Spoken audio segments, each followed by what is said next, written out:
Hey everybody, welcome. I'm Natalie and this is Life After a Cult, the channel where we expose cult nonsense. We laugh at the absurdity. We hopefully unbrainwash ourselves in the process. And today joining me is Aaron Smith-Levin from Growing Up in Scientology. Hey. Aloha. I love that you're wearing the aloha wear. We didn't even plan this. We did not. That's a great shirt, man.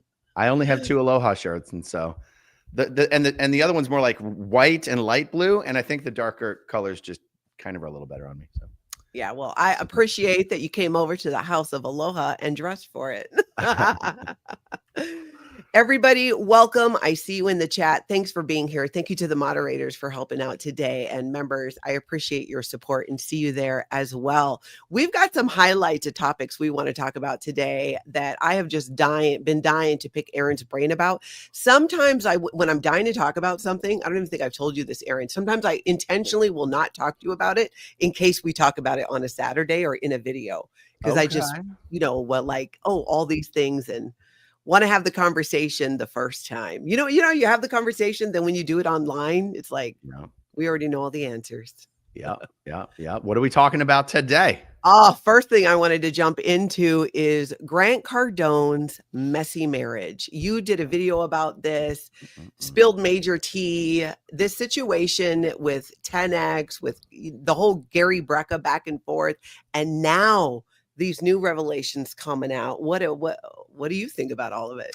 Well, I'll tell you, the only reason it's even interesting is because of the hypocrisy of how Scientology tries to shame and humiliate and embarrass ex-Scientologists for any messiness in their private lives. And they call themselves the most ethical group on the planet. Yes. And they have all the technology for how to handle life. And if you'll just do the bridge, you'll be cause over matter, energy, space, time, life, and form. And it's like, and so Grant Cardone has all of that behind him. He's OT8. He's a decent looking guy, rich, famous, powerful. And it's like, and your wife's banging Javier the trainer, Grant, like, oh my God. But I'll tell you what. What's more interesting to me than talking about their, let's be honest, normal relationship problems. I mean, it's fun to stick it to Grant Cardone because he's such a piece of crap. Okay. But what's more interesting is that where all this information came from was this whole other scandal that he's involved in, which is he and his wife are accusing Scientologist Bobby Awad of stealing $2.3 million from them over a 3-year period. And the reason that's interesting to me is, so if you can't keep track of your own finances, how are you keeping track of your clients' finances? Like your investors.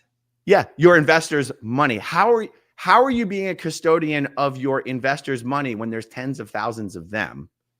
When you can't even be a custodian of your own credit cards for you and your wife. I mean, that's why I think it's interesting. Also, it's interesting that a Scientologist is taking legal action against another Scientologist. You and I know you're not supposed to be allowed to do that. No, that is the part that blew my mind the most when I watched your video. Was like, I'm like, okay, I'm not surprised by the cheating. It just seems to be like, it didn't surprise me as much as I thought it would coming from the Cardones. But the part about not being able to sue a Scientologist is the part that really confuses me, because you can be declared for that, a suppressive person. Do you think that Scientology is just on the side of the Cardones? Yeah, I do. And they're letting them do this? I do, because what's the other example we've seen recently of a Scientologist for some reason being allowed to pursue criminal charges against another Scientologist? Trish Duggan. Trish Duggan sent a Scientologist to jail. Grant Cardone and Elena Cardone are trying to send a Scientologist to jail. Why are they allowed to do that? Yeah, but everybody else is not. That's right. And so it's okay for them to send a Scientologist to jail over financial crimes, but it wasn't okay for Jane Doe 1 to try to send Danny Masterson to jail for violent sexual assault. I'm only using that word because we're early in the video and I don't want to mess with your channel. Yeah. It's an unbelievable hypocrisy and double standard. And I just think it makes for an interesting conversation. If I were a Scientologist and I saw Trish Duggan being allowed to send another Scientologist to jail, I'd actually be furious. if I were a Scientologist and I saw Grant Cardone and Elena Cardone being allowed to send another Scientologist to jail, a Scientologist who I believe, and I'll correct the record if I find out this is not true, who I believe they got into Scientology, okay, was Elena's best friend, was living with them for years, and they're allowed to send her to, they're allowed to try to send her to jail. I'd be furious. And a lot of times when I cover subjects in videos, it is because I think it would matter to people who are still in Scientology. It would cause them to go, wait a second, I'm actually really pissed off about this. So it is fascinating. It is very fascinating. Grant Cardone did a video where he actually said, he says crazy quotes sometimes, but for some reason, he actually said, if your wife cheats on you, it's your fault. Now, I believe that if Grant and Elena were going through an ethics cycle in the wake of him finding out about Javier. Is that the trainer's name? Is it actually Javier? Yeah. It's not a nickname you gave him? No.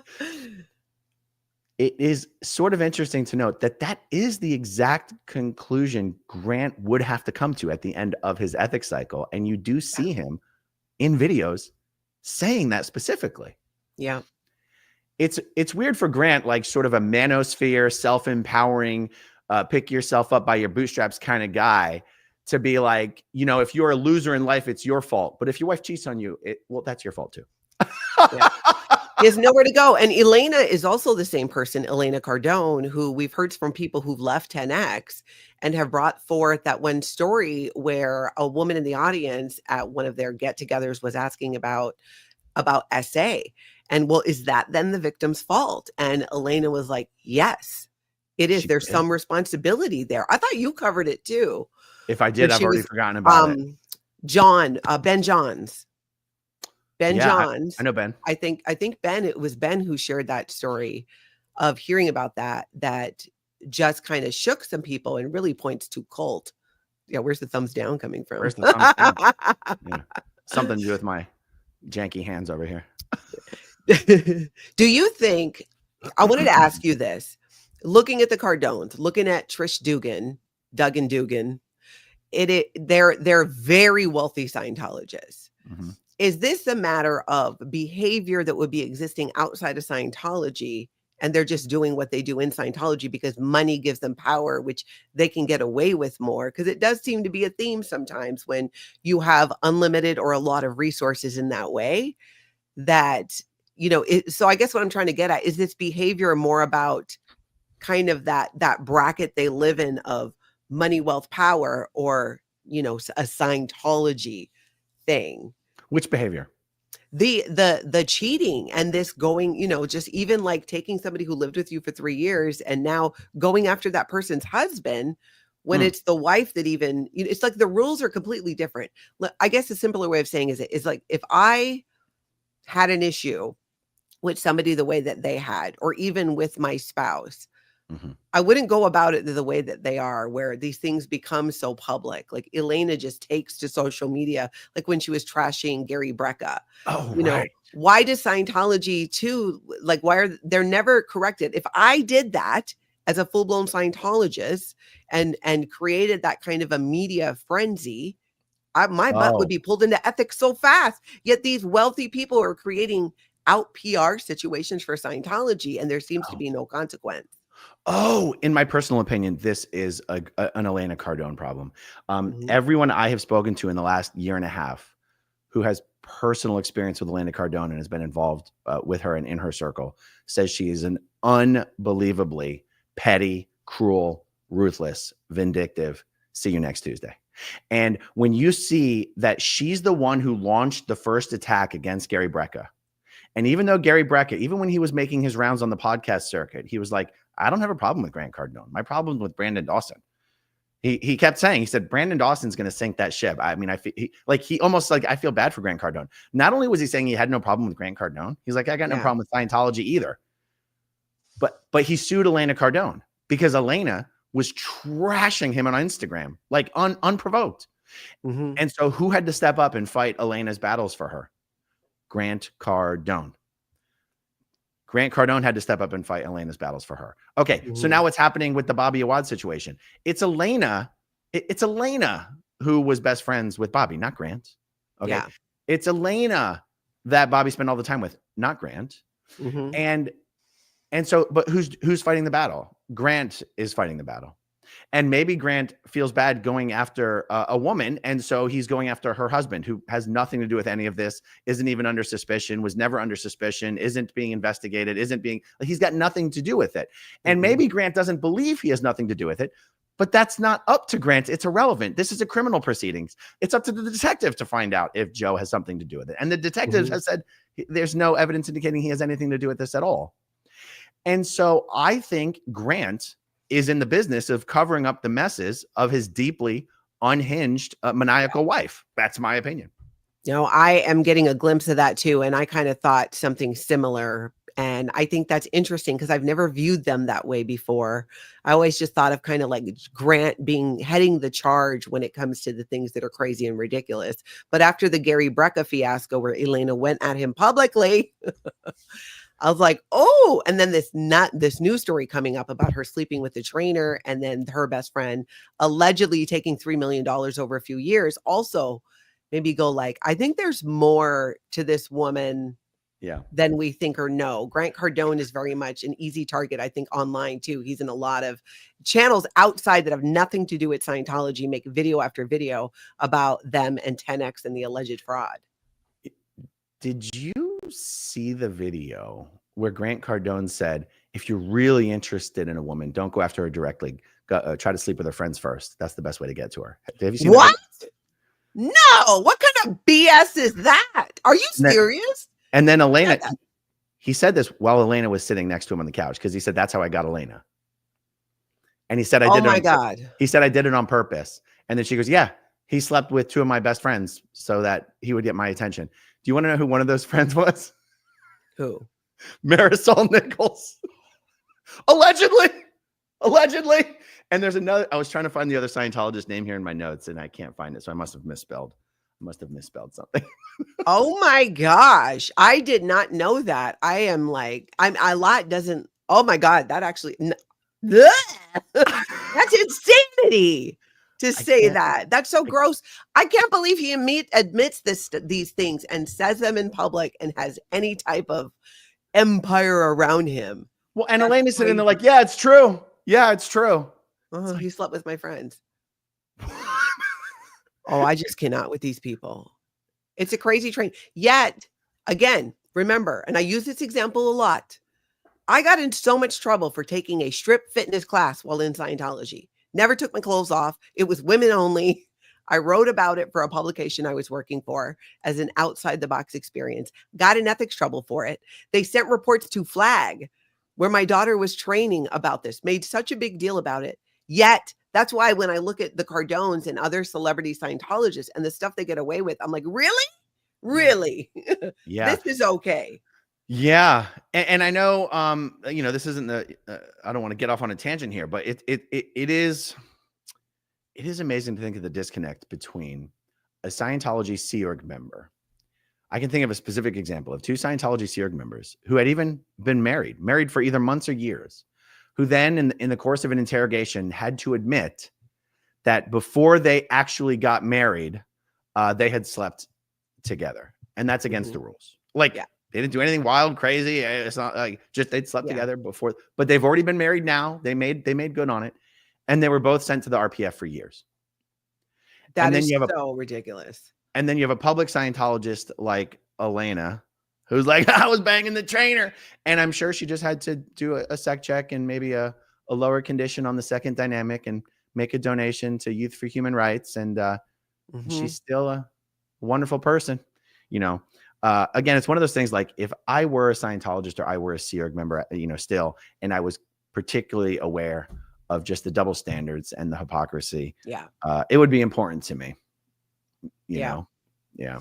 No, I agree. I think that's what bothers me about it. It's not even judgment about the cheating. It's the fact that as a former Scientologist and former Sea Org member, that they get away with it in the eyes of Scientology. And some of us who were actually giving up our lives to forward Scientology to achieve the aims of Scientology get crapped on for such minor offenses. And that's pretty much Scientology through and through. Through and through. So I guess basically the Cardone suck. And by the way, I will be publishing the interview that I did with Bobby's husband, Joe Vargas, today.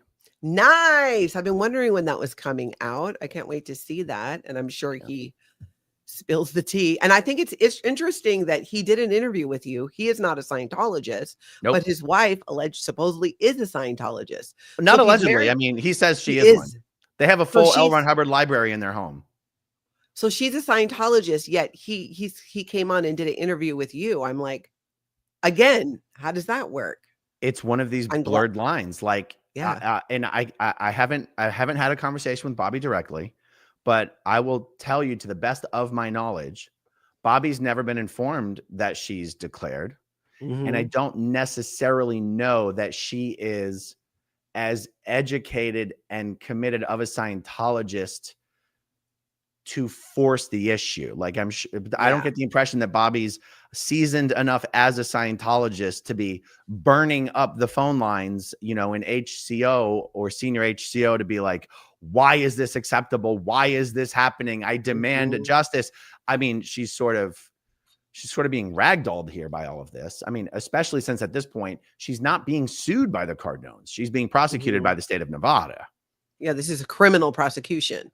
Right. But then you have Grant Cardone out here creating websites about her husband, asking for whistleblowers to come forward. And it's like, why are you going after the husband of the woman who stole money from you? Do you have any insight or suspicion or speculation on why that is? Because I think her husband has a higher profile. And I think this is Grant carrying out the wishes of his vindictive wife, who wants to destroy Bobby, and to destroy Bobby in part also by dragging her higher profile husband into it for sensationalism. I mean, Grant Cardone put up an Instagram trying to get 60 Minutes or American Greed to like do a story about Joe Vargas. It's using Joe to hurt Bobby. Yeah. You know, using Bobby to hurt Joe, but doing it all to hurt Bobby. Yeah. It's insanity at the end of the day. And I think that's what we're witnessing, is especially with Elena Cardone. I had no idea, you know, you hear things, right? Like, oh, she's this or she's that, but then you see it play out. And I feel like there's a pattern, enough of a pattern now where even I'm like, okay, something's not right over there. Somebody maybe needs some, like, you know, a little reworking of the brain there and how she works. Just that vindictiveness is something I have a hard time wrapping my head around. Yeah. The length she takes it to. So, all right. Well, I guess we'll keep an eye on and see what happens. And I can't wait till that video comes out about the husband. Tell us about the Save the Garden party, because that happened and you went. The Save the Garden party was awesome. It was actually even bigger, better, and more well attended than I hoped it would be. Brooks and his crew just, you know, they're really great at organizing. They're really great at putting on events. Brooks is also just a fantastic speaker. Yeah. And one thing I learned at the party, which was a very pleasant surprise, is that there's something I've been saying about all this that is incorrect. I've been saying that one of the reasons Miscavige withdrew the application instead of allowing it to be voted on is so that when he was ready to bring it up again, he wouldn't have to start the process all over again. Because remember, the council has to read and vote on the issue twice in order for it to pass. And I said, you know, they already had the first vote go their way. It was the second vote that was going to happen before he pulled the thing. Yeah. And I said, because they didn't even question that this would be wrong, that because he pulled it before the second vote, when he reintroduced it, it only needs the second vote. That is totally incorrect.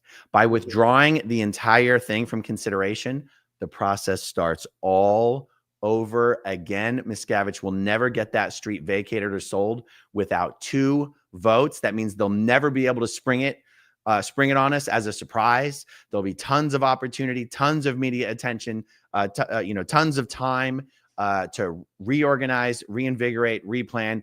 Miscavige is screwed. He is never going to get this through. And, you know, remember, the next city council election cycle is coming up in like a year, because there's an election every 2 years. And Ryan Cotton just got in the last election cycle. So let's see. Ryan, Michael Menino, and Bruce Rector got in on this last cycle. And so Bruce Rector is the mayor? Yes. Okay. So that means David Albritton and Lena Teixeira, their seats will be up for grabs in the next election cycle. Lena Teixeira is definitely running again. And as much, bad blood in the water has gone under the bridge between me and Lena, I'll have no choice but to encourage people to vote for her, which is, justified. I mean, if she's going to stand up to Scientology, she deserves to be in that seat. Yeah. I seriously doubt David Albritton is going to run for re-election. I mean, he's old. And that seat's going to be up for grabs. And I've been told, oh my God, I do have some stuff to share. I have been told, I'll stick with the first train of thought. David Albritton's seat will be up for grabs. We got to make sure whoever gets that seat is firmly and publicly willing to say they will never agree to sell public property to Scientology. I agree. Lena Teixeira will be running for re-election. I have already been told that the local Republican establishment has picked the person they're going to try to run against Lena to get her out of that seat. I spoke to some people who said, who are involved in local politics. And they said, we've seen your recent videos about Trish Duggan and her huge donations and her influence in the Republican Party for Pinellas County. And you are absolutely correct. And there is a huge divide in the local and state Republican Party between those willing to accept Trish Duggan's money and go to bat or defend Scientology and those who are not. And that David Miscavige is livid that this vote did not go his way. And that Trish Duggan's money is going to flow in like Niagara Falls to support whoever David Miscavige thinks is going to support his agenda in the next election cycle. So Lena Teixeira is going to be up for some very serious competition. We're going to have to support her. And we're going to have to support whoever runs for David Albritton's seat, which I can only pray is Brooks Gibbs. Well, Brooks, we chatted about this. I did an interview with Brooks a couple days ago, right after yours. And if you guys haven't caught that on my channel, go to live videos and check it out. Because we kind of went on we talked about the Save the Garden, but also some amazing things about bullying. But we got into Brooks's background more in that interview and how he maintains his composure when he goes before the city council. I mean, we've all seen it. And sat there and I just watched in awe, like it's just such a beautiful thing to me to watch a human not be fazed and not take the bait. And he's written books about this. Like he teaches kids how to basically deal with bullies, how to not take the bait. And that is so amazing because I feel like that is not taught anywhere. And those skills that he seems to inherently have, and it's, I think, his background educationally as well, he is really able to bring to the table and is driven by purpose. Him and his wife have a strong purpose in this. It's not just about only because, we don't want Scientology to do this. They really are looking at the community as a whole. So I asked him, and because it was a question in the chat, would you consider running for city council? People love the idea, but he said no. And I agree with his answer. The long and short of it was that he can be more effective on the outside, that his hands will be tied if he's a city council member compared to what he can do on the outside. And I agree with that, Aaron Smith-Levin. I don't care what you have to say.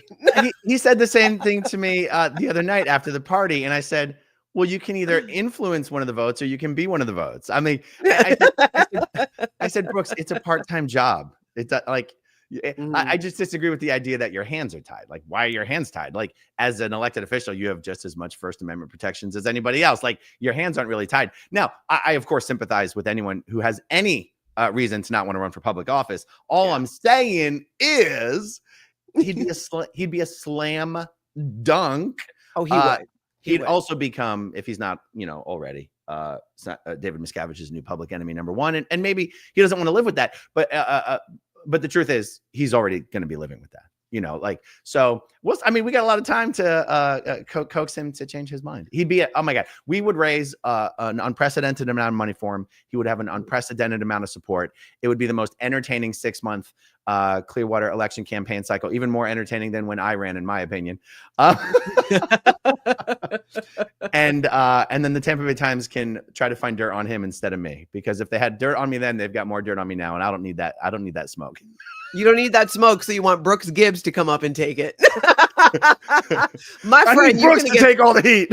Yeah, you're going to get smoke no matter what, whether he's on the city council or not. But I can see, like, when you're on the city council, you can't just call up another council member and be like, hey, what do you think about this or that? You can't talk about things that way.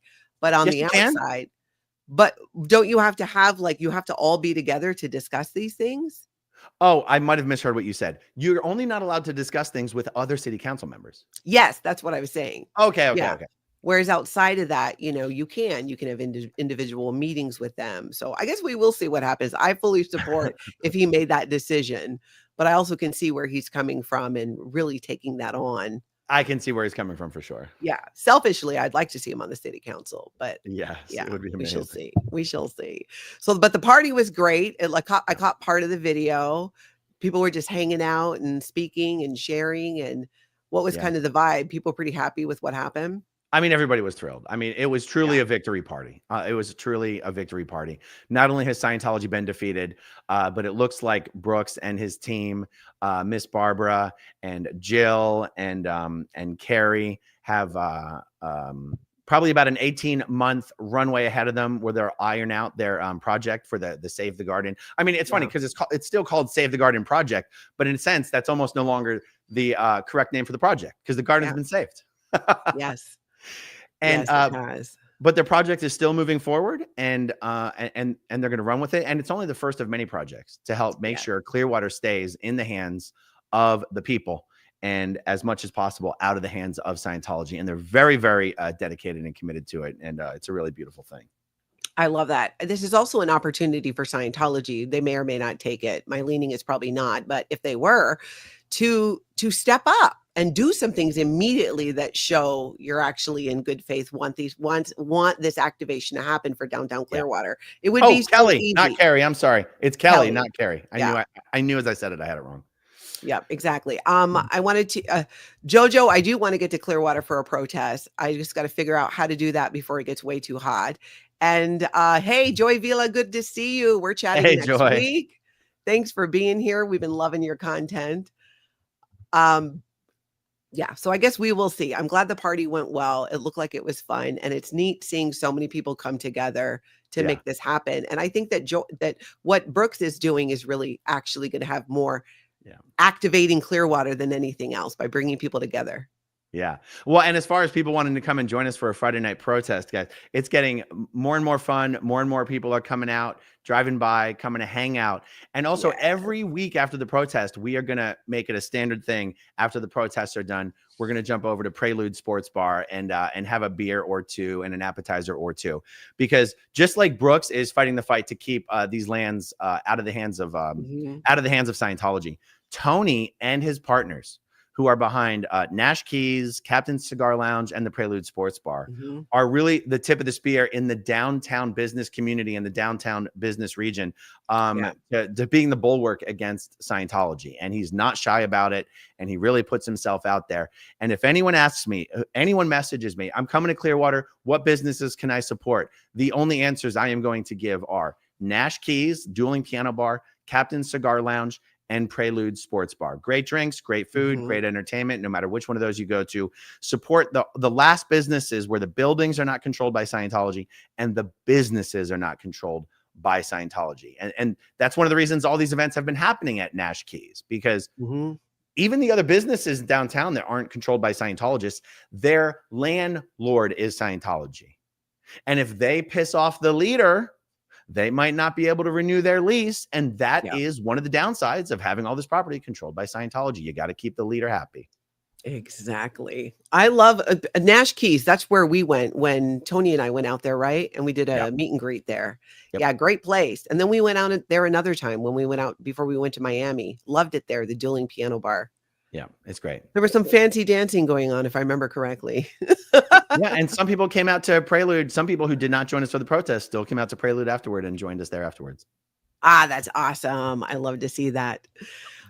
All right. I'm dying to talk to you about, there's some new news coming out about Brian Kent, which we might have to do a little review of who Brian Kent is. You want to kind of summarize it quick? I feel like you know the most about it. Sure. So Brian Kent was an attorney who was brought into the ex-Scientology community via the Scientology in the Aftermath show. Ironically, it was one of the episodes of the show that wasn't specifically about Scientology. I think it was about the Jehovah's Witnesses. And Brian Kent was a board member on Child USA. And I think Marcy Hamilton is actually the founder, chairman of Child USA. No, the founder and CEO of Child USA. Someone else is the chairman. She was brought in on the TV show to talk about some involvement that she had in the litigation against or suits on behalf of victims, former Jehovah's Witnesses who were victims of child SA. Marcy Hamilton then introduced Brian Kent to Mike and Leah. Brian Kent is a Philadelphia-based attorney. Brian Kent then represented a whole bunch of different, or signed up as clients, a whole bunch of different ex-Scientologists to potentially bring a whole variety of different lawsuits. And some of them came from the Aftermath show, right? What does that mean? Some of the people on the Aftermath all like involved in that particular, who shared their stories, were involved in. Did Brian Kent take his clients? Like, because he was on set then, right? When he was doing, like, is that the connection? He was on set, but that's because one of his clients was traveling there to the show to be in the audience, and he just traveled there with her. I don't think Brian Kent ever appeared on camera. I don't think Brian Kent ever appeared on camera. Marcy Hamilton appeared on camera. Okay, so Brian Kent ended up representing a whole bunch of people. But then he started a physical relationship with one of those clients. That instantly compromised Brian Kent as an attorney for all of these clients. Yes. That relationship went on for a couple of years. During that time, more and more ex-Scientologists were being introduced to Brian Kent and signed up with Brian Kent, even though he was already compromised. And this was, the Titanic waiting to hit the iceberg. Okay, so that physical relationship went on for a couple of years. By the way, Brian Kent's disciplinary report came out late last night. I've read the whole thing today. It's absolutely fascinating. Brian Kent actually tried very hard to end that relationship. The client was very upset emotionally by this. Brian eventually had to say, I can't represent you anymore. One of the things the bar took issue with was that he took way too long to do that. Yes. I think no matter how quickly he did that, he would have eventually been in trouble. But one of the aggregating factors against him in the investigation was that he took way too long to do that. Even after he said, we cannot have this relationship anymore, he continued to represent her for many, many, many, many months when, anyway, he should have ended it. He should have never done what he did. But then when he ended the relationship, he should have said, and I can't represent you anymore. Okay. The client, after Brian terminated her as a client, she got another attorney and then filed a complaint against Brian Kent with the Pennsylvania bar. It has been misreported that complaint is confidential. That's actually a false statement. The investigation is confidential, and that is for Brian Kent's sake. Yeah. That is not for the sake of the person making the complaint. The person who filed the complaint shared the complaint with journalist Brian Seymour, shared the complaint with one of the executive producers on Brian Seymour's show that he's producing for Netflix, shared the complaint with me, shared the complaint with Jenna Miscavige, shared the complaint with many other people. The complaint was not confidential in any way, shape, or form. She might have thought the information in the complaint was embarrassing, but it's not confidential. Okay, so then that complaint was made public for the first time about 12 months ago. And it turns out, thank God that it was, because it turns out that the complaint contained language alleging, unsubstantiated, unverified, unproven, unspecified, that Brian Kent had asked other victims to delete text messages. Well, with no specifics, Scientology was then able, because that report was going to become public eventually, no matter what. Yeah. Whenever that report eventually became public, Scientology would be able to take that allegation and use it as a weapon in litigation and depositions against every other client who had ever been associated with Brian Kent and had since moved on. That's exactly what they did with Jane Doe in the Jane Doe versus Gavin Potter, David Miscavige case. And that's exactly what they will undoubtedly do with Leah Remini's case if it ever comes off of appeal and off of stay. And what's interesting is that you might recall when that report was made public about 14 months ago, there was a huge article in the Philadelphia Inquirer about it. Does that ring a bell? Yeah. Yeah. That article created bad PR for the Pennsylvania bar. Mm-hmm. In the report, it literally said that this issue creating bad PR for the bar was an aggravating factor in the investigation. In other words, they hold that against Brian Kent. Wow. If an attorney engages in activity that creates bad PR, that was a strike against Brian Kent that it made it to the press. Wow. The report, by the way, let's not bury the lead. His license is suspended for a year, and then he's on probation for 2 additional years after that. So he's basically a 3-year suspension, but 1 year served, 2 years probation, 1 year to be served starting now, and then 2 years probation. So does that means he can't practice law for a year? A year from yesterday, yeah. From yesterday. Okay. Wow. That seems like a pretty good penalty. I mean, 1 year you cannot work and have make your income. It's and plus he's left his law firm about a year ago as well. So he's been on the bench. Yeah. So what's interesting is that it was misreported this morning by someone else who's been blogging about this, that one of the reasons he got what the blogger considered was a light sentence is because the person who filed the complaint, the way this was reported was because the report was leaked, that somehow if the investigation were to move forward and Brian Kent didn't just basically plead guilty, that the person who filed the complaint would have to testify in public, and she didn't want to do that. And so the bar had no choice but to give him a slap on the wrist. That is a 100% false report and misrepresentation of everything that's in the disciplinary report. It's actually quite the opposite. The report makes it clear that attorneys who have done much worse and had non-consensual relations with clients and who were not apologetic and showing remorse and who did not take steps to fix themselves had received the exact same punishment. And so the report actually goes out of its way to explain how much work Brian Kent has been doing behind the scenes to show remorse and to accept guilt and to seek therapy. And, even his therapist submitted affidavits in his behalf. Family and friends, coworkers, colleagues submitted affidavits on his behalf. This is not a slap on the wrist from the perspective of the Pennsylvania bar. Yeah. Well, when you put it in that context and perspective, I can see that compared to people who did even worse than that, if he's getting that same punishment. That's right. Because to be clear, the physical relationship was entirely consensual. And so, yes, any representation that somehow that report being leaked harmed the investigation, it's literally false. It's malicious reporting. And I'm going to do my own standalone video on that later today. Oh, good. So more to come, and you'll go over the report that came out late last night too in detail. Absolutely. You were going to be a busy bee today.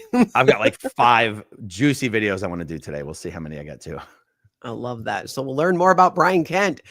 Let's touch on this whole Casey Kasem starting the Scientology podcast. That's a story that you shared. I talked about it on my channel. She's the daughter of Casey Kasem from American Top 40, where most people know him there. She's been a Scientologist for about 15 years, and now she's doing the Scientology podcast. First, do you know, has it launched, or do you know when it launches? So I don't know. Okay. It's being promoted on Scientology's website. Yeah. This is not a website. This is not a podcast that Carrie herself is starting. This is a podcast Scientology is starting with her as the host. Yeah. So it's Scientology's podcast. It's you understand the differentiation I'm making. Mm-hmm. They've already recorded a bunch of episodes because they've already published a bunch of teasers on the website. Yeah. If my recollection does not include any specific launch date. Yeah. I feel like this is an absolute disaster waiting to happen. And I know. I can't. When I heard it, I thought like, no, he must have got that wrong. No way Scientology would let, especially someone who's just been a public Scientologist for 15 years. You know what I'm saying? Like, just let her go. Now, I guess if it's scripted, edited, they can go back and reshoot. Well, that's the thing. They're not letting her go. This is being done for Scientology Media Productions. Yeah, exactly. I wonder, especially when she launches is out there and more people are talking about it, how she's going to handle the pushback from the public in general that are not Scientologists and are like, why are you hosting a podcast for a family destroying human trafficking cult? I think we have to assume that she is a dedicated enough Scientologist that she's fully prepared to take the heat, just like Tom Cruise took the heat in 2005 during the War of the Worlds era. I don't think she's going into this thinking anything other than she's basically, in my opinion, acting like a Sea Org member at this point. Yeah. Like, who else other than a Sea Org member? Like, honestly, who would Scientology trust to host as far as I'm concerned, she's a Sea Org member working in the Office of Special Affairs. I mean, that's pretty much the exact role that she is playing. This is the type of thing a Sea Org member would be tasked with. Absolutely. That's why it blew my mind that they were letting a public Scientologist do it. You know, somebody that you would think would be harder to control in ways if she changes her mind or wakes up or is like, you know what? Because she's going to get a lot more heat about it when it comes out about Scientology. There's probably many people that don't even know she's a Scientologist. To me, it's like, what's her name? Rebecca Minkoff doing the Real Housewives, but this is 10 times worse or better, depending on how you look at it. It's 10 times worse. I think it's going to be a PR disaster. Look, there's a lot of people. Carrie Kasem's very closely tied to Dana White somehow. You've got Dana White very closely tied to Joe Rogan. And Carrie's very close with the Cardones. I'm mentioning this because it's one thing for people in power to have friends that just happen to be Scientologists, and it's not a big deal. It's another thing for people in positions of power or high profileness to have friends that are actually active Scientology spokespeople. Nobody wants to get tarnished with that Scientology stink. This is a huge misstep, and I can't wait for it. I'm wondering if she doesn't really know. If she's being a good Scientologist, she's not looking at any media that is against Scientology or any media that comes from somebody who's a former member. She's not exposing herself to that. So is it possible that she really doesn't know? When I was in Scientology after the Sea Org, I was a public member, did the Bridge to Total Freedom, the whole, through OT4. And did a little bit of PR and press work for my local org. And they kept me on such a short leash with that and made sure that I was handled on any black PR that would come up or what they felt was propaganda. So she's not talking to anybody outside. It's very limited. She's only speaking to Scientologists in a controlled environment.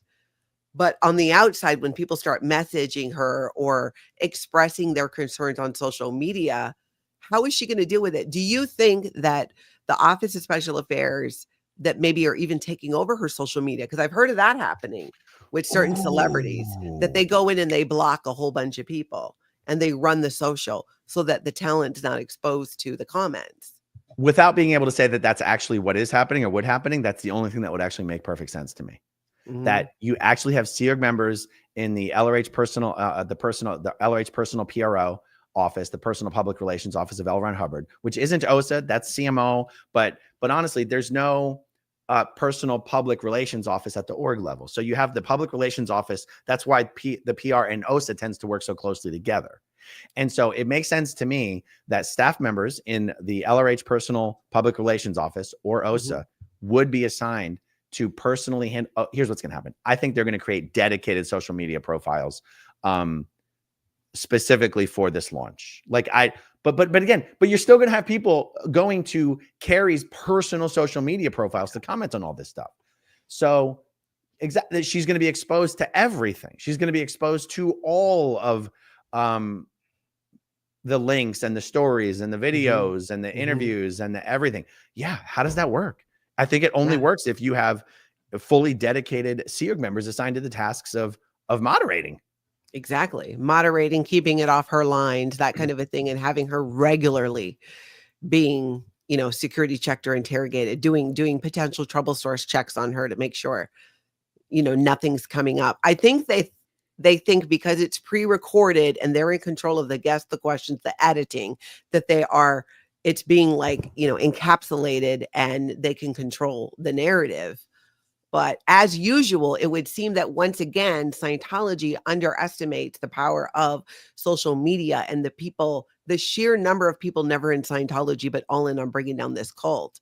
Yeah. They're in denial about it. They keep thinking like, oh, it's just, a few former disgruntled members. That's not the case anymore, Scientology. It is there. We are outnumbered by the people never in who are dedicated to doing something in so many different ways to expose Scientology and then cults.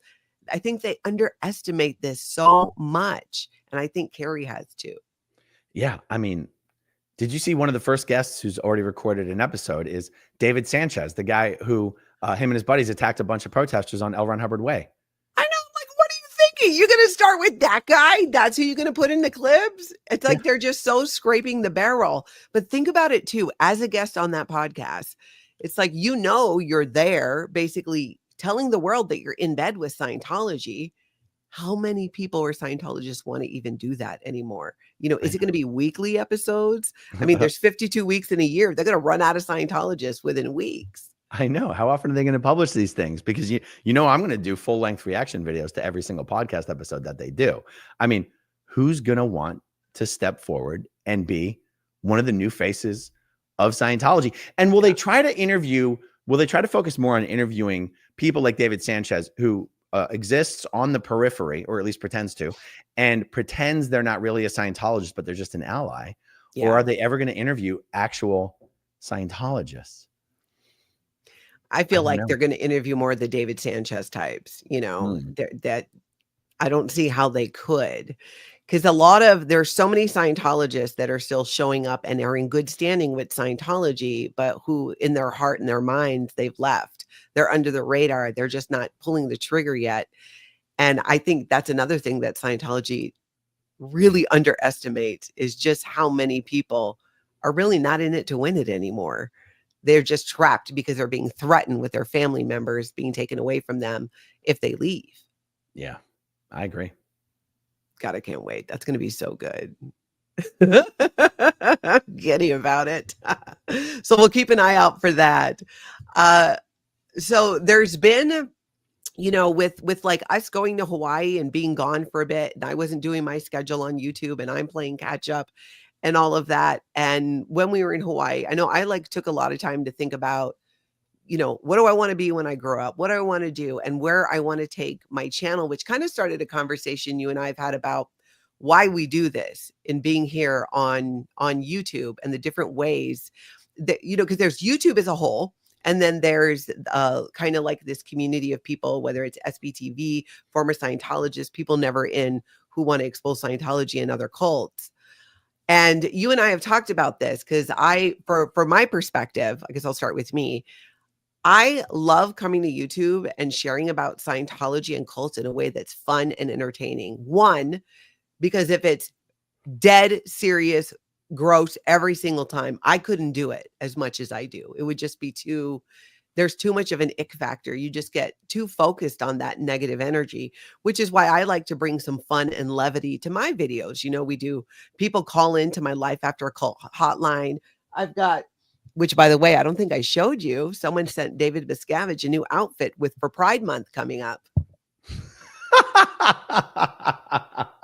So he's got cute little rainbow pants and a little love is love. So he's going to be all set.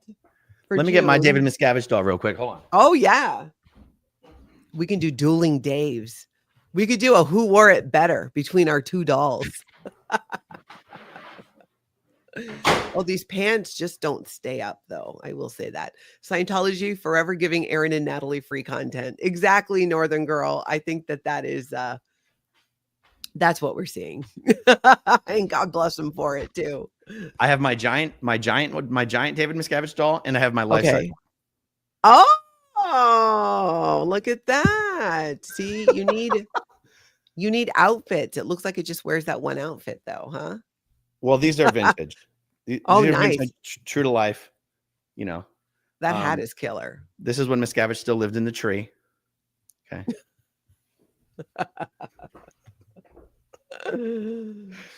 But I'm going to keep these guys handy. They've been tucked away for a while.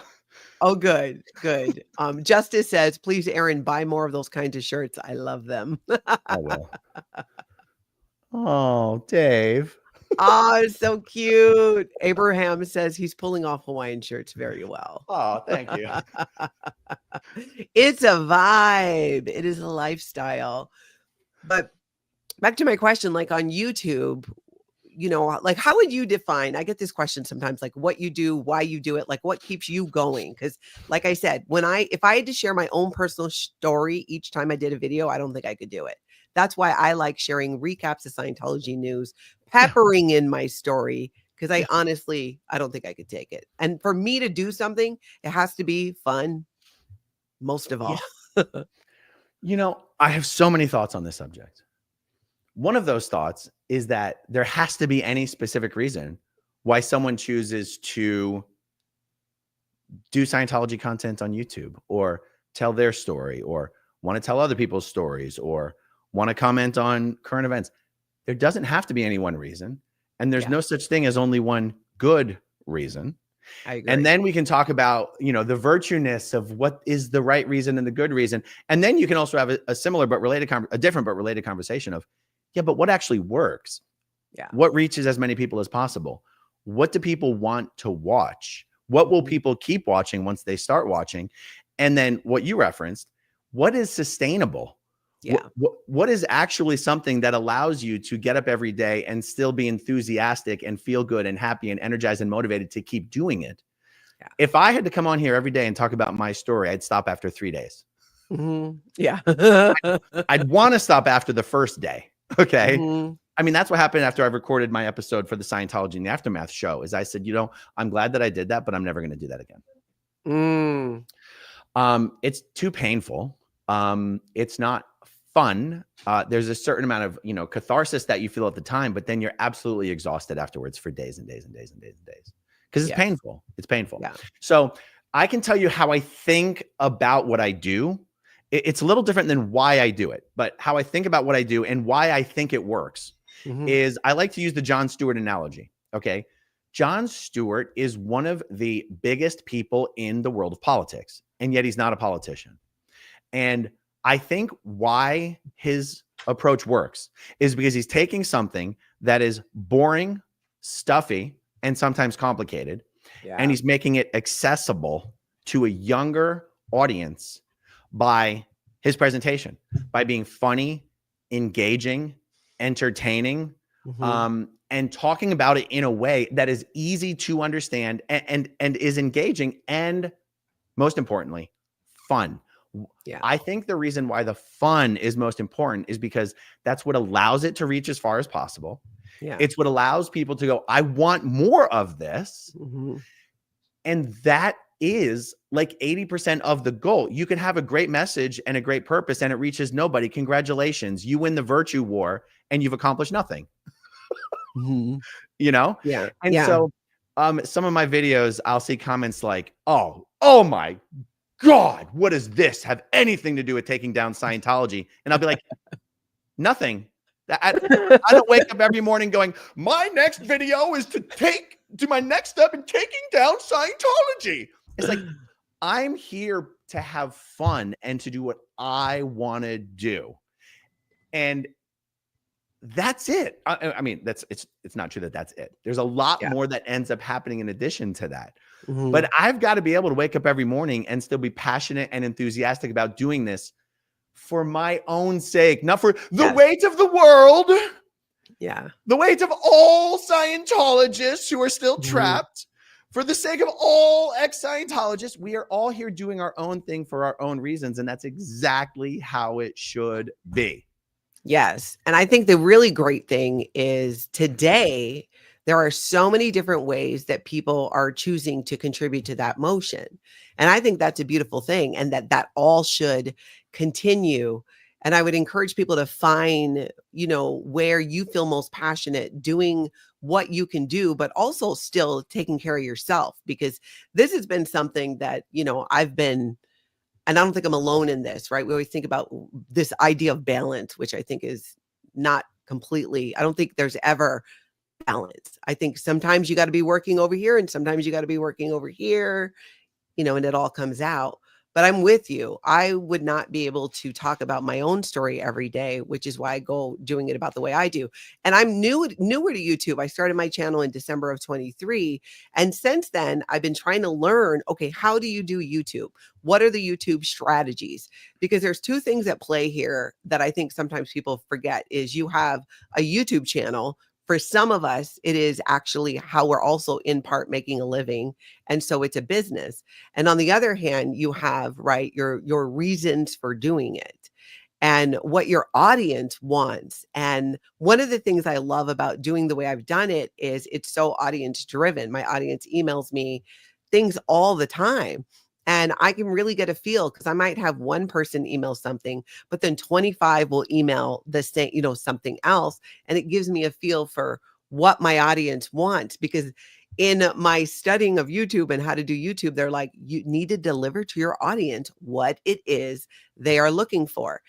And it hit me that is the beauty and really the overall view that I think is helpful to take, that each of these things and ways are ways that can move the needle forward when it comes to exposing Scientology and cults. But that doesn't mean that it can't be fun. And for some of us, well, just use you and I as examples, have a willingness, have shared our stories. But if we're going to work on this as much as we do, there has to be a balance of some fun being thrown in there. And I love seeing people doing things to their comfort level or to what works from them. If they're able to call into meetings and do it that way, that's incredible. People who maybe couldn't go to something can still contribute and do that. The people who watch our videos and like and support us are doing something. Right. And I think it's important in that overall picture to remember there are a million ways to go at this. And thank you to everybody who chooses a way. And I think we can all do a better job of supporting each other in those different ways. Yeah. Because what works for some might not work for others, well, especially when you have that history with Scientology. I'm sorry, I shouldn't cut you off there. No, go ahead. Even when you say we can all do a better job of supporting each other, like I don't know exactly what you meant by that, but I have a thought on this is like, I would consider supporting each other to simply stop insisting that if someone isn't doing it your way or the way that you want, that they're doing something bad. Like, meaning I don't consider it's any of our jobs to have to actively support and promote other people just because other people are doing it. Like we can if we want to, we can if it's fun, we can if they're friends, we can whatever. But I don't think anyone has a responsibility to do that. I would simply settle for people who feel like they're doing valuable work to stop crapping on other people who aren't doing that same work. Like it's actually it makes me question people's motives. And I agree. And that is kind of what I meant. I agree with you completely. Okay. Because I'll tell you what, if I get an email that says, oh my God, I love what you're doing. I watch all your videos. You knock it out of the park. You always crack me up. Let me tell you about this other thing that I'm doing. I feel like it could be really valuable. I enjoy doing it. I'm going to keep running with it. If you ever want to chat with me about it, I'd love to come on with you. Anything you can do to help me, I, of course, would love it. That's the kind of thing that goes, yeah, I can get behind that.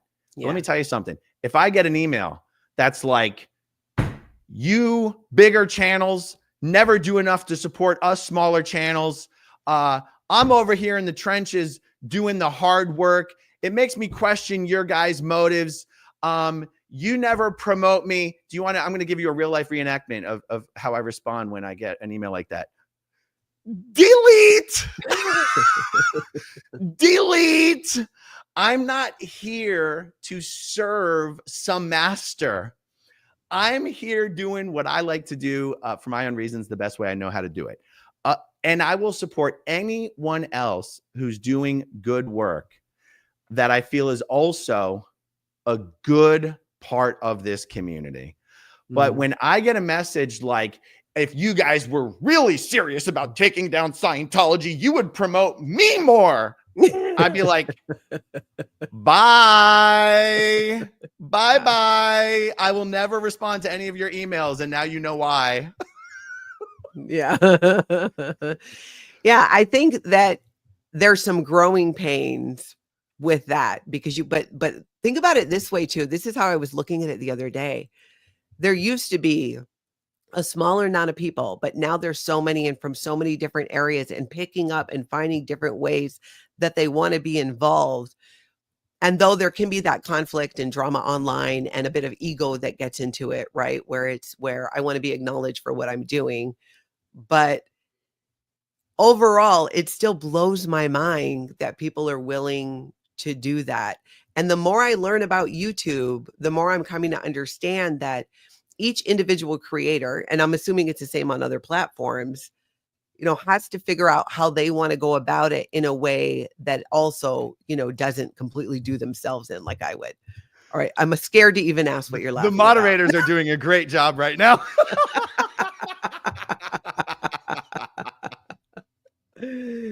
Exactly. And did you know that here, when I looked into it on YouTube, like this is not an issue that's limited to this community, that this exists in the beauty community and other areas. If you're not promoting me, you're only here for the money.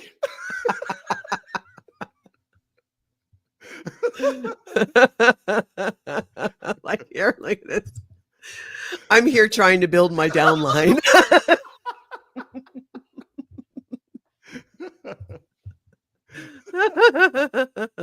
Oh my God. And here's something I can get behind from anti-cult. Let's have an L. Ron Hubbard lookalike contest in front of Flag in Clearwater. Extra points for a speech. Yes, I'm all for it. And I guess one thing I want to make very clear, and I think you share this with me, is all of these different ways, like you said, are fantastic. Keep doing it. Keep going. But also have, it's not everybody is going to be able to cover everything. On my channel, I depend heavily on what my audience is looking at. Because when I learned how do you grow a YouTube channel, YouTube said, do what your audience is looking for. If you have an audience, deliver to them what they're there to see. Right. And that pretty much tends to be, what I do. But I do appreciate that there's so many different efforts going on, and we've never seen anything like that. Sure. To this level with the internet. Well, and here's I want to get a little deeper on this.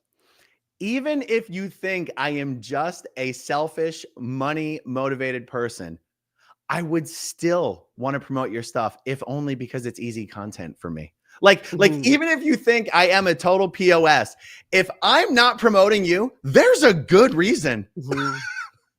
Okay. And if someone's out there being like, if someone's out there doing a video or a panel of videos and being like talking about some great thing and then make some snide comment of, it's a real shame the bigger channels aren't supporting this. Guess what? Now I never will, because you're not here for the right reasons. You're here for clout. You're a clout chaser.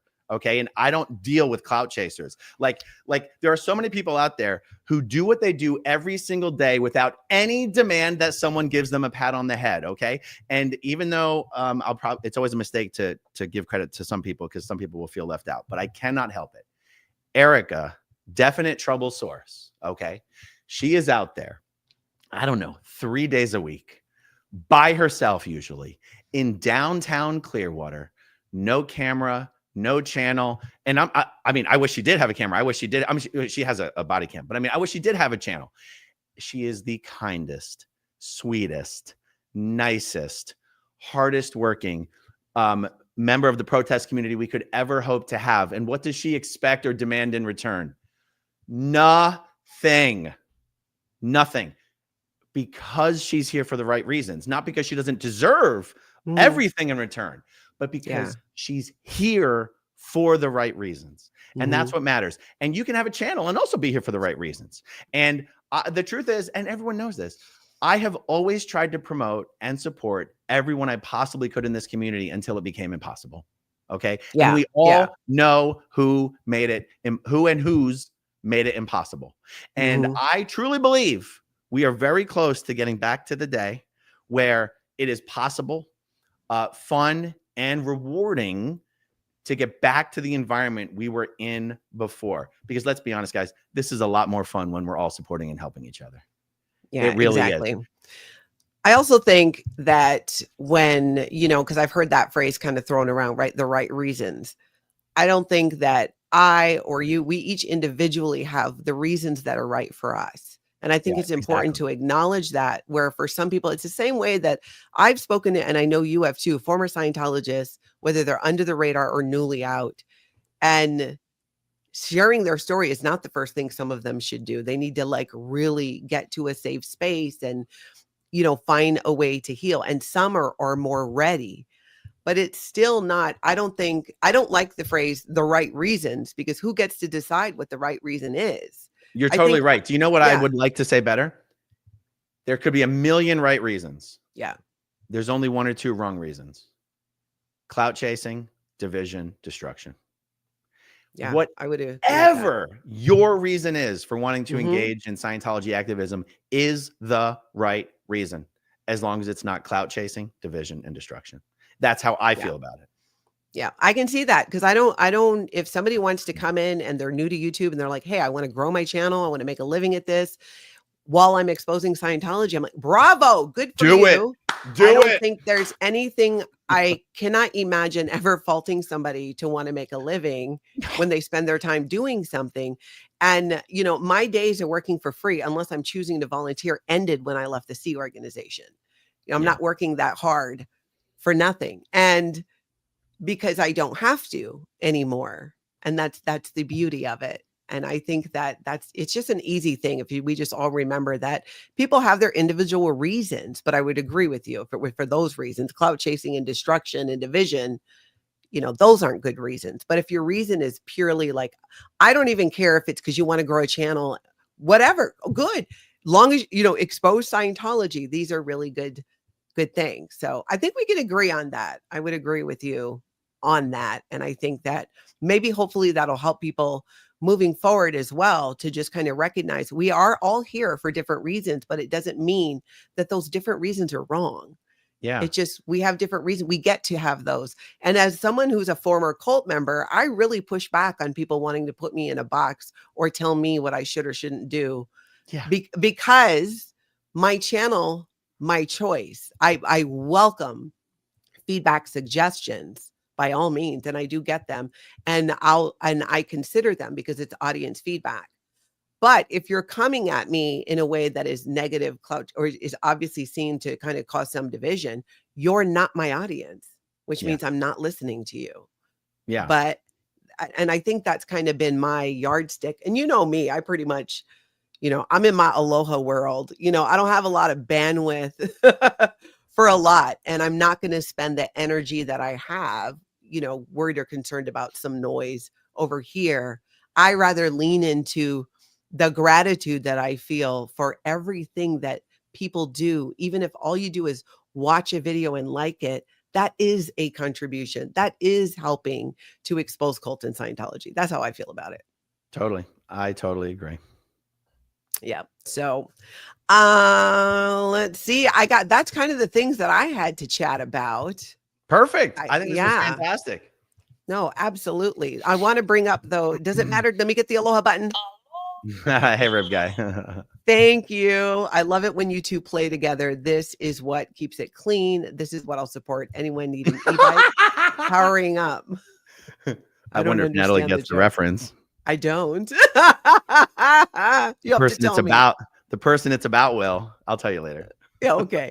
And does it matter to you, not to me? Thank you too. Double aloha for gifting 5 life after occult memberships. I love that. Mark Hardman's got a great comment. Aaron has supported smaller content creators in the past. Introducing some of these people to SBTV has come back to bite Aaron in the ass. Can't blame him now for deflecting their email, deleting their emails. And let me comment on that real quick. I don't. I think bringing someone onto my channel. You have a few minutes, right? We're not in a rush. Oh yeah, no, I'm not in a rush. I was just watching for your time. So, I guess I know what I want to say. I just don't know if you want me to say it. So hold on. You know my rules. We keep it aloha and try So not here's the thing. to, If I bring someone onto my channel, especially if it's once, yeah. and then they turn out to be a giant destructive a-hole, Mm-hmm. I honestly, first of all, don't feel bad about it. Yeah. I don't feel that someone has to do a video with me in order to be introduced to the community, unless in order for that to be true, you'd have to consider the community to be my audience. And I don't think people consider the community to be my audience. So like, if someone turns out to be a raging, destructive a-hole, it's up to everyone else in the community to stop doing content with them or to disavow them or to do videos. Like, I'm not the gatekeeper or the keymaster or the kingmaker. It's like, so I guess what I'm saying is I don't consider that is something that bites me in the butt. If I do a video with someone and then they go on to be an a-hole, I don't consider that's someone biting me in the butt. And if I do videos with someone and they turn around and attack me and do videos with me, I don't even consider that's biting me in the butt.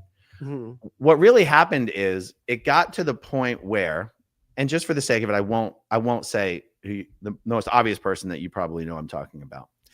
It got to a point where not only was I not willing to support what this person was doing, but I didn't really know what to do about the fact that so many people who claim to support what us and what it is we're here to do seemed to continue to support this guy who was dedicated to destroying ex-Scientologists like us, who are here for the right reasons, thumbing our, what is it? Thumbing our nose? That's not a thing, right? Thumb your nose.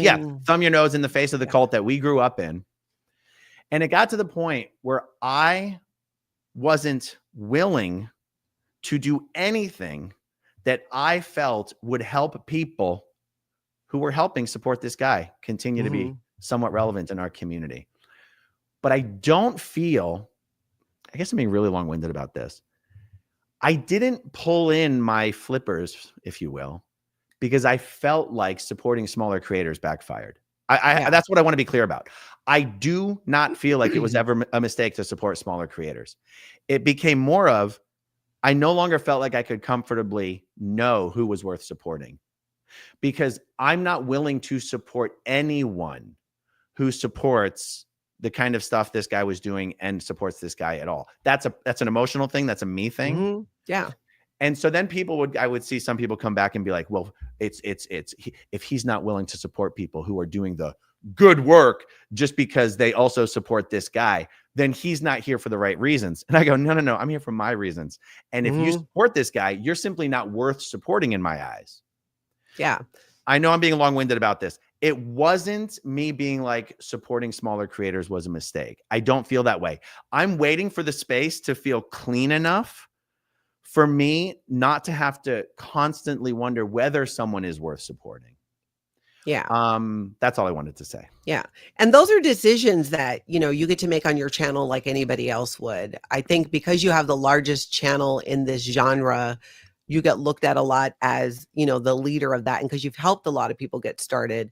But I see it not different from, say, if I were to go on a news program, right, on legacy television, on regular, even locally, and then I went out a week later and I robbed a bank, that news channel is not responsible for, highlighting my message or what my actions are.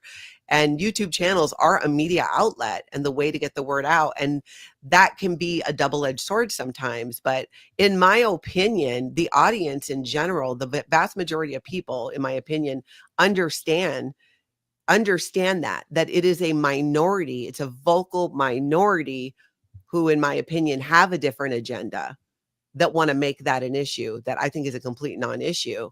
Most rational people who are especially familiar with YouTube go, well, a YouTube creator decides who to have on and not have on. Like I've interviewed and had people on that I know that you might not want to, and it's just never been an issue. I do what I want on my channel. You do what you want on your channel. And that's kind of how I feel that most people, should do it. And I'm grateful for the people who stick around and want to expose cults and Scientology. but where with the line for me is not getting into, interpersonal or personality battles, because that's such a distraction. I'm more gonna, like, if I don't feel that this is constructive to my community, and I consider my community to be my channel and the people who show up. My Yeah. audience is my community. I listen to feedback from my audience. And there's a difference between, hey, here's my thought, or I'd like to see you cover this. And then, like, this kind of middle school hateful comments, which are few and far between, but I still would ignore it because that's not my audience. And maybe I think it's almost like trying to attribute responsibility to you in a way that I don't connect the dots that way, because that cuts both ways. You can't see on one hand that you're responsible for growing all these channels, and then you're responsible if they don't make it. That'd be like if somebody said that about me, I'd be like, no, it's not how YouTube works. There are so many different genres on YouTube, and anything I've watched or learned on how to run a YouTube channel is pretty much what I try to do to grow my channel. That's right. And it's not in alignment with what sometimes maybe a smaller vocal minority might agree with. And that's okay. That's always going to exist in the world of social media. There's always going to be a smaller vocal minority of people that don't like what you're doing. And sometimes that's fueled by Scientology. And sometimes I think it's just fueled by ego. Whereas the very first thing you said when we were talking about this, I completely agree with, which is, if we can just as a baseline not criticize what people are doing the way what they choose to do. If somebody criticized one of my subscribers saying, you're not doing enough, you're just watching videos. No, I take issue with that. That is their choice. That is what they're doing. And maybe I've gone so far the other way and try to control people because of Scientology, that I have no desire to handle anybody. I have no desire to I'm not trying to save the world anymore. Not my monkey, not my circus. I'm doing what I can do within my sphere of influence. And I spent 35 years in a cult, and I'm not going to spend all of my time even dismantling it. I'm doing what I am willing to do able to do for my life in this moment.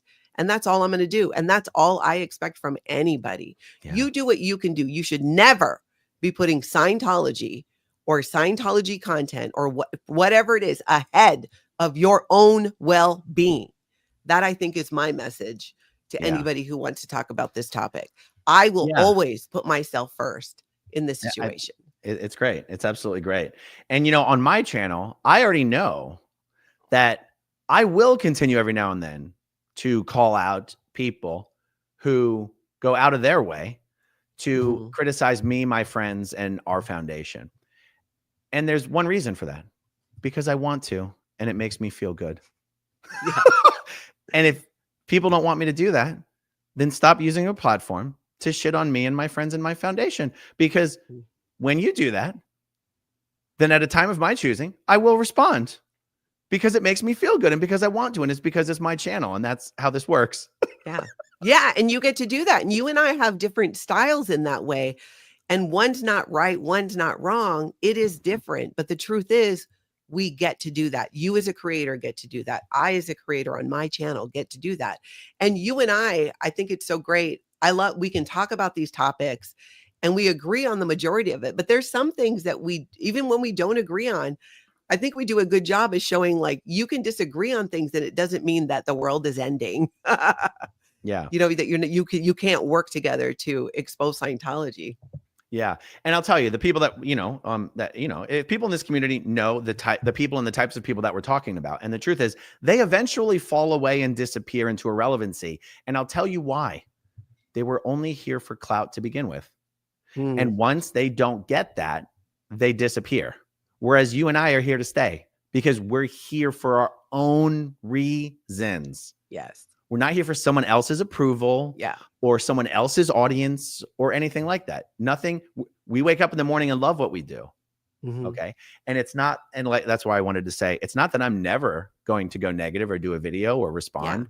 I do when I want to, but it's not why I'm here. That's the difference,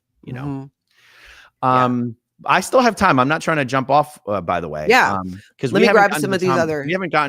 Well, I wanted to talk a little bit about the Tom Cruise stuff. Although that was everything we just talked about, sort of. Yes. Let me grab this super chat. Doesn't matter to you again. I just want to thank both of you for spreading the word the way you do. You're making a difference, and we see it and appreciate it. Appreciate that. That's kind of you to say. Can I just jump in a little bit with some of my thoughts on this? Am I able to screen share? I am, right? Because I'm sort of you're in the back end administrator on this thing. Mm-hmm. There is another channel on YouTube in the chess world who does for the chess world a little bit of what I think I do in the Scientology world. And this has everything to do with what we just discussed, and that there's no one right way to do it, and that making it entertaining and accessible and fun and thinking what will help this message reach as many eyeballs as possible is important. And in the chess world, and guys, I'm not some chess player. I don't even play chess. I just have become addicted to this content. There is a YouTube channel called Gotham Chess. Okay.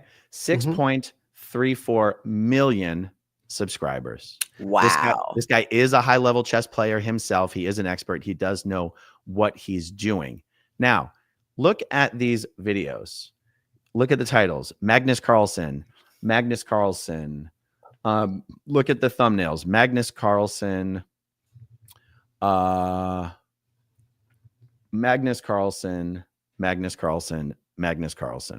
Okay, in the chess world, Magnus Carlsen is the Tom Cruise. Oh, shoot. I'm sorry. Magnus Carlsen is the Tom Cruise of the chess world. He's the biggest, most important, most famous figure in the chess world. He's not only the greatest chess player in the world, he's almost certainly the greatest chess player of all time. He's also young. He's decent looking. He's funny. He's petty. He's all sorts of things. But what he is the reason chess is so popular right now. And there's a joke. The guy behind the YouTube channel, his name is Levi. His name is Levi Rosman. There's a joke on his channel that he uses Magnus Carlsen in the title or the thumbnail or the content of every single one of his videos. And he doesn't pretend that he doesn't. It's the joke. If you look in the comment section, his audience knows this and they're here for it. It's a running joke. Yeah. It's a gimmick. It's a gag. They'll go, this is how many seconds it took Levi to mention Magnus Carlsen or to tell a Magnus Carlsen story. Why does he do this? Because Magnus Carlsen is the most interesting and compelling and headline clickable thing in the world of chess.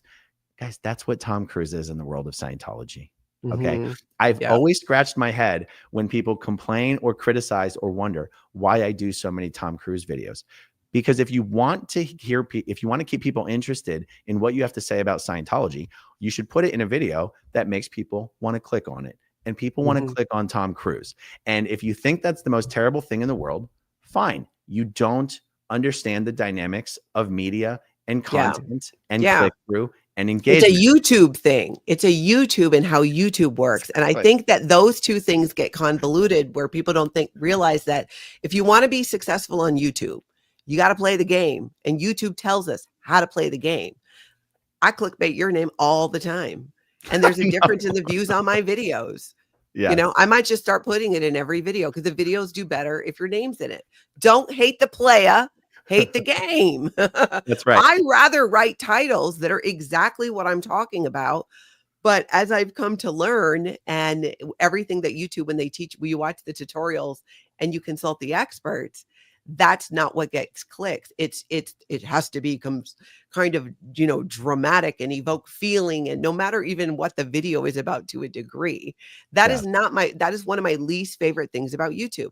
I rather just put a simple title of exactly what I'm doing, but the video you don't grow your channel that way. And I personally, it's been a little bit of it kind of conflicts with how I would want to do it. But if you want to grow your channel, you got to play the YouTube game. And to play the YouTube game, you know, it includes clickbaiting Tom Cruise like that. And Tom Cruise is a polarizing, you know, when it comes to Scientology, that's the first thing people think of. Have you heard of Scientology? I don't know a lot about it, but Tom Cruise, right? Can I give another example just because it really cracks me up? Yes. Politically speaking, I consider myself pretty firmly a centrist, but there's almost no one on the center or even center right that I can stand watching on YouTube. The only guy I like to watch is a relatively far left guy named David Pakman. He probably doesn't consider himself far left, but he's usually further to the left than how I think about things. I refuse to watch any political comment on YouTube content that is not David Pakman. I love David Pakman, even if I don't agree with him. He's hilarious. He's funny. He's smart. And I'm bringing him up because of the idea of clickbait. Yeah. David Pakman is a very serious guy. No, meaning he approaches his work with a light attitude, but he's not a troll. He's not a bomb dropper. He takes his content seriously. Okay. Yeah. But his titles are what some people might consider clickbait.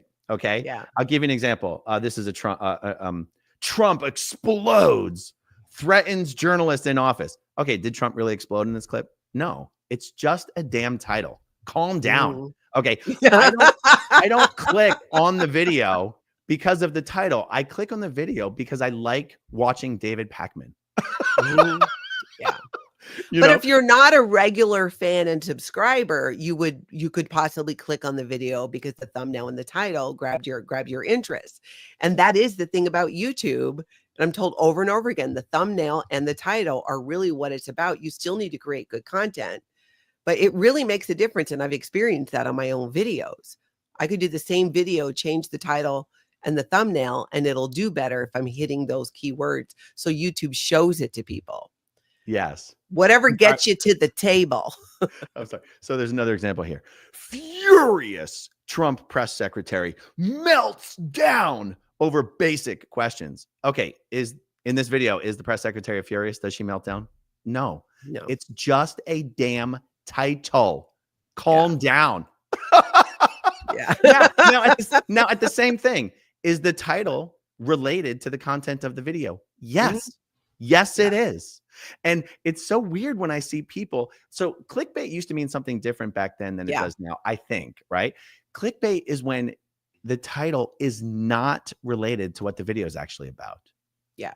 And anyway, I guess why am I mentioning this? Oh, because the response, I got a pretty surprising response to my Tom Cruz AI video, my interview that Church of Scientology created for me. Yeah, outstanding. On the one hand, people are like, this is the most ingenious trolling I have ever seen. Kudos to you. This was hilarious. You got me in the first half, but then I realized. And another response was, I am so disgusted you would sink this low. I am unsubscribing. I'm like, what? It is, first of all, it's hilarious because even if Tom Cruise hasn't left Scientology, even the idea that Scientologists or other people now have to watch a fake Tom Cruise saying all these things, that is actually what the real Tom Cruise would say if he had left Scientology. Like, yes, that's what was so great about it. No one's being harmed. Okay. Yeah. I'm sorry if you thought for 10 minutes that you got your hopes up that Tom Cruise left, but it's like, I know it just inspired me to go like, the thing about the Tom Cruise video is like, it's the same week that the Mission Impossible movie is coming out. Okay. And even what Tom Cruise is saying in that video, fake Tom Cruise, even though it's not the real Tom Cruise, is the message you want people to get about Scientology. Yeah, exactly. And whether it's coming out of the mouth of the real Tom Cruise or a fake AI Tom Cruise, the more eyeballs on that, the better. And anyway, I don't know. It's just interesting things. The internet's a wild space. Yeah. And I think that's the thing that I've come to realize too, is to really be successful on YouTube and maintain your sanity means not personalizing a lot of those comments and things that people say or think, because we might understand or have a reason for doing it that might not make sense, because if people don't understand how YouTube works, that so many more eyes get on Tom Cruise. Like when you protest on Friday night, seeing that Tom Cruise cutout is what makes them stick around. And then they start getting the message about Scientology. And your video with fake Tom Cruise, one, I loved that Church of Scientology used a younger Tom Cruise because that made it very obvious. Tom Cruise does not look like that today. Right. But the script of the answers were really what that person hit the nail on the head so well that if you didn't know about Scientology, even hearing fake Tom Cruise talk about it, it gives you an insight into it and it might make you want to learn more. And I feel that YouTube is about capturing eyes and attention. And sometimes the way we do that can be a little wacky or seem out there, or what does this have to do with ending Scientology? And a lot of the times, one, it's just fun. But secondly, it has been a proven way of reaching more people. How many people have come to your channel for something funny or weird that you did? I've had this happen, but then stick around for the content and become interested and then educate other people about cults as well. Right. So it all works. That's right. And again, just because I'm in no rush and it's fun to talk about these things, like let's take another polarizing, controversial figure, Joe Rogan. Okay. Joe Rogan has become an important platform. People want to go on his platform because his audience is so huge. And it doesn't matter what you think about him or what you think about the things that he says. The fact that his audience is so huge is now what makes people want to use the size of that audience for their own purposes by going on his show. And you go, so imagine, like, however Joe Rogan got to that point where his audience is that huge is how he got to that point. You can criticize him 100 different ways, but now it's the size of his audience that is valuable to the people who want to either go on his show or promote on his show.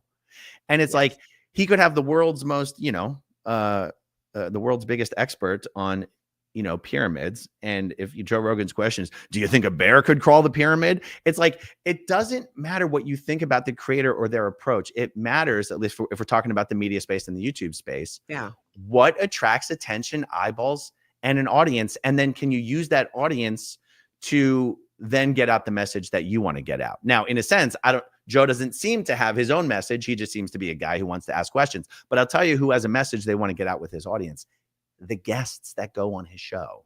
Yes. Now, in our case, it's a little reversed. We have our message that we want to get out. But we have to also figure out how to build the audience and attract the eyeballs too, so that there's someone to get that message out too. Yeah.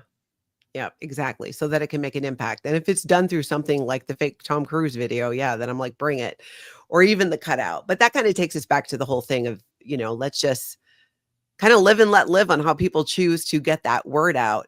The comments that you've gotten on that were, so people, do you think they were upset because they kind of believed it and then they felt like, they were kind of deceived in a way and then they got upset ego wise and said something? Or the reason why it's hard for me to give a clear answer to that question is because there are so many people who left comments who did think it was real and then was like, oh my God, it's fake. He got me. And left comments being like, wow, this is amazing. You really had me. Like, good job. Yeah. But then there's comments like, what was the point of this? This is so low, and I'll never be able to trust anything you say ever again. And I used to take you seriously, but now you become a joke. You become a joke, and you're disgusting. And it's like, what? Well, who would love for you to stop doing content about Tom Cruise, and I bet some of your trolls are Tom Cruise or Scientology. Yes, exactly. Nobody else gives a crap. Why would they care if you're doing an AI video about Tom Cruise or not? Nobody cares. And Scientology speaking of which, cares.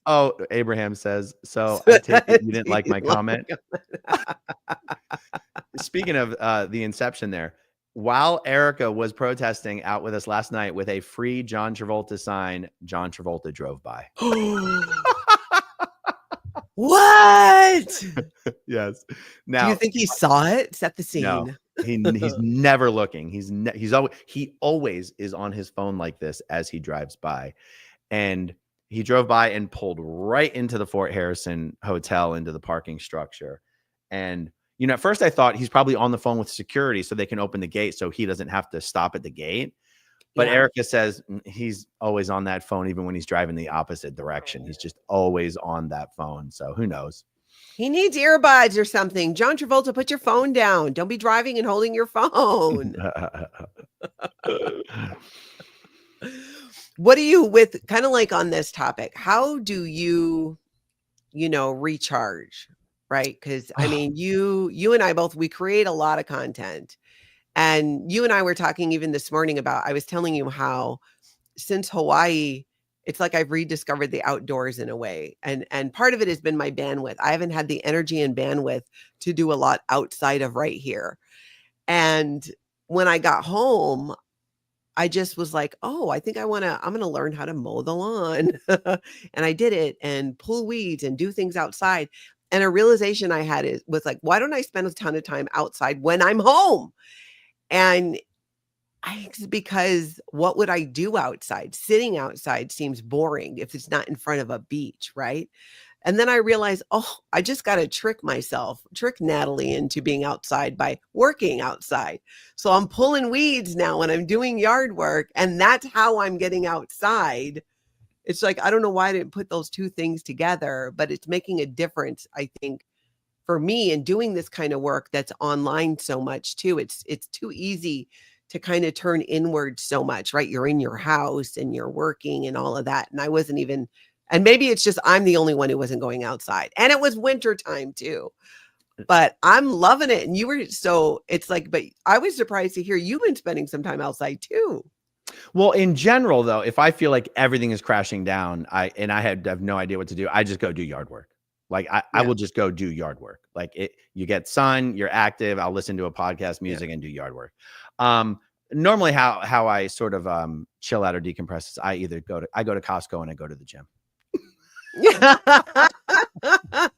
That would explain the multiple Costco trips.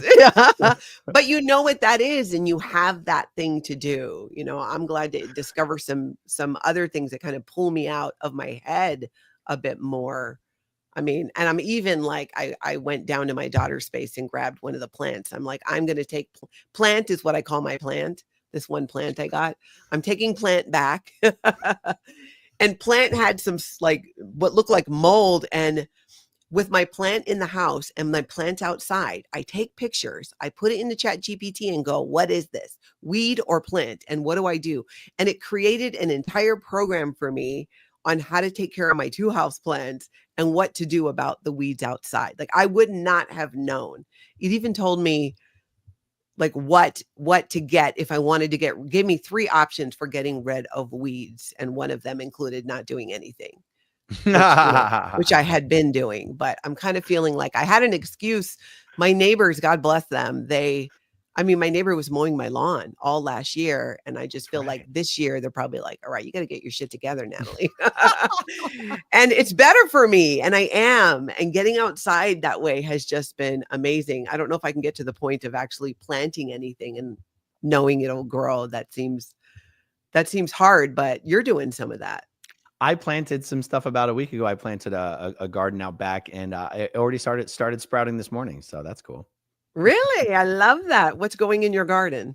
Jenna sent me like 8 different packets of 8 different seeds, 4 different types of flowers, but for each type of flower, a different color. And I honestly, if you really want me to, really want to know, I can pull it up.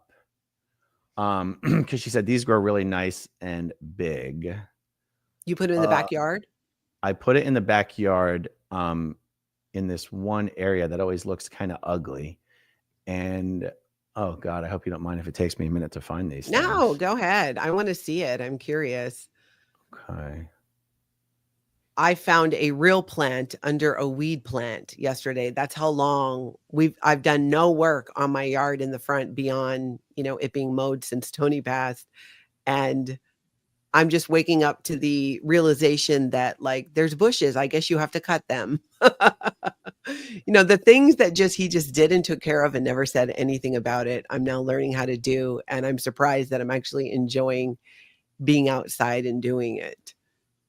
But you growing flowers and stuff sounds very next level. Does it matter to you? Not to me. Says, I cut back my passion fruit that was 6 years old and it seems I killed it. Not a leaf on it. Take a picture, put it in ChatGPT and ask. Ooh, Abraham's saying he planted some bonsai and seedling at the end of April and 7 or 9 have sprouted. See, that's so cool. Yeah. Okay. So I found the part where I sent her the photos of what I was doing, but somewhere in here she mentions like the envelopes had the names of the things. When they're usually very complicated names. I feel like here we go. Names. Sunflowers, but not the kind that grow big with the seeds. Sunflowers, strawflowers, zinnias, and cosmos. And she says they get big and tall and bushy. Oh, strawflower, sunflower, strawflower, zinnias. And is cosmos short for something or is Cosmo the name of a flower? I don't know. Sounds like it would be a good name for a flower. So they're all flowers though. Are any of them edible? No. Yeah. Nope. Cosmos flowers are vibrant daisy-like blooms from the Asteraceae family, native to Mexico and Central. Okay, so Cosmo is the name of the flower. Yeah. Okay, and so the one of them had to be planted right on the surface. One of them had to be a 1/4 inch under the soil. One of them had to be a 1/2 inch under the soil.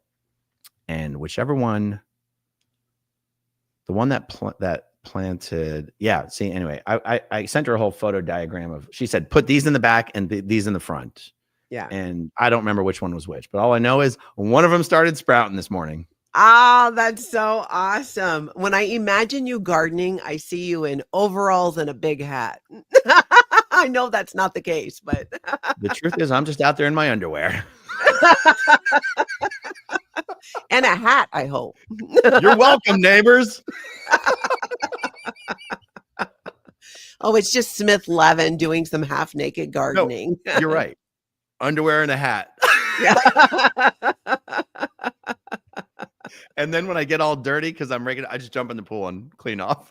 Oh, that's great. That's the thing too. Like I've been getting, working in the dirt, you do get dirty. And I kind of like forgot about that too. Like I get in the shower now, it's like all mud just coming off of me. But I've been like digging in the dirt and I need to get gardening gloves because, not knowing a lot about gardening and stuff, I grabbed these gloves that I had from when Tony was on chemo, you couldn't touch the pill. And so we got these gloves so I could handle the medication and put it together for him. Like you could not make contact with it. And I thought, well, I have these gloves. So I put those gloves on and they're like, like latex rubber gloves. Well, it gets all sweaty on the inside. And I had 3 nails break because of getting all sloppy with my own liquid sweat, kind of gross.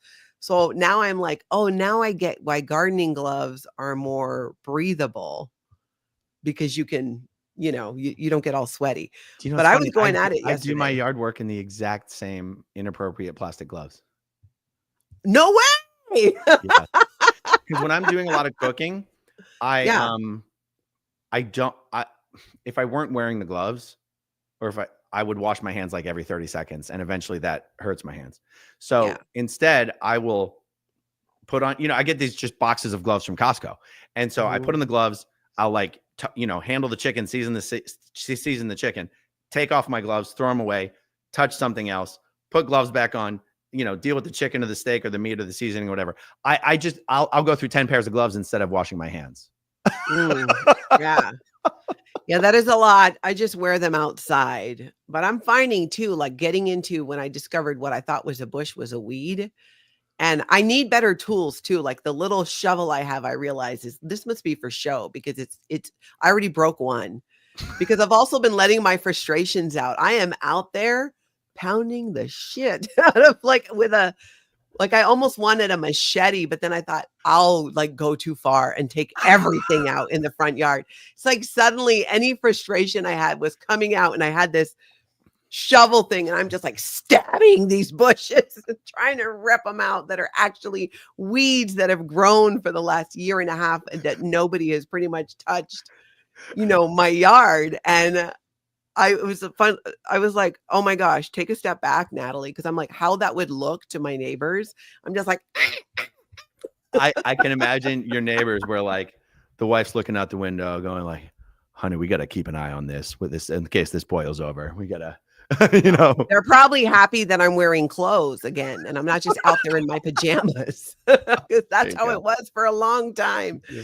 They're probably like, at least she's doing something about it. We're just gonna look the other way. She looks crazy, but Yeah. hey, at least the yard doesn't look bad. Dusty goes, underwear, hat, and black socks. Black socks. No, it's water socks. Water socks? Because I'm going to jump in the pool and then get out and keep working again. So once I get a little too dusty, dusty, like, because I'm, because here in Florida, it's not really soil. It's sand. It's sand and a fine dirt. And as soon as you're working with it, it's just blowing everywhere. And I'm already sweating my ass off. So it's sticking to me everywhere. So water socks, undies, and a gardener's hat, guys. It doesn't get better than that. Yeah. Look, I love this. I feel like this is a good influence of like with Jenna. She talks about her flowers. And when I see her flowers and how she puts them together and it's so artistic, and I'm like, I want to do that, but I can't grow anything. And now you're over here growing flowers. I'm pulling weeds. We're outdoorsy. Yeah, and it's a great way to get some sun. Sun is good for you. It's good for your mood. It's good for your health, in moderation. Yeah. And keeps the blood flowing, being out there working, and you get beautiful flowers. So yeah. I'm definitely, unless I'm with a friend hanging out outside, I'm not as likely to even go outside and even read a book or anything, but I do. Like I said, if there's work to be done. So I've tricked myself. I love it. There's another, let me pull up the super chat here quick too. I did that one. Thank you, Abigail. And she just wanted to say thank you to anyone who saw Erin's live stream and purchased her dad's book. She just learned that it climbed to #2 on Amazon's bestseller list overnight. Oh, that's exciting, Abigail. That's very cool. Did that one. All right. I think I've hold on. Northern Girl says, I just love that you all got to vacation together and relax. I relaxed a lot more than I had planned. Going into it, I even told Erin, I'm like, I'm doing videos every day. I'm going to stay on it. And then we got there and suddenly I was like, yeah, that's probably not going to happen. I really felt so strongly once I was there that I needed to take that time and just like reflect, do fun things, get outside. And that whole experience, I feel like really set me up when I got home that for some exciting things. Like I feel so much more refreshed and I have new ideas that I want to try things on my channel. And it's amazing how connecting in that space. I mean, I think Hawaii is magic. I always said it. And I'm glad you got to experience it. It was amazing. I can't wait to go back. Yeah, we'll have to plan it. We will have to plan it. All right. You got any more topics or anything we should cover? I think that's it. This has been a blast. Like I said, I literally have like 5 videos. I know I won't get 5 done today, but I got 5 ones I'm excited about, and we'll see which ones I can get done today. So stay tuned for that, y'all. That's right. Thank you, everybody. Hit that like and subscribe on your way out. If you're not already following Erin at Growing Up in Scientology, I'm sure all of you are, but go ahead and check it out and make sure you subscribe as well. Go have a fabulous cult-free day.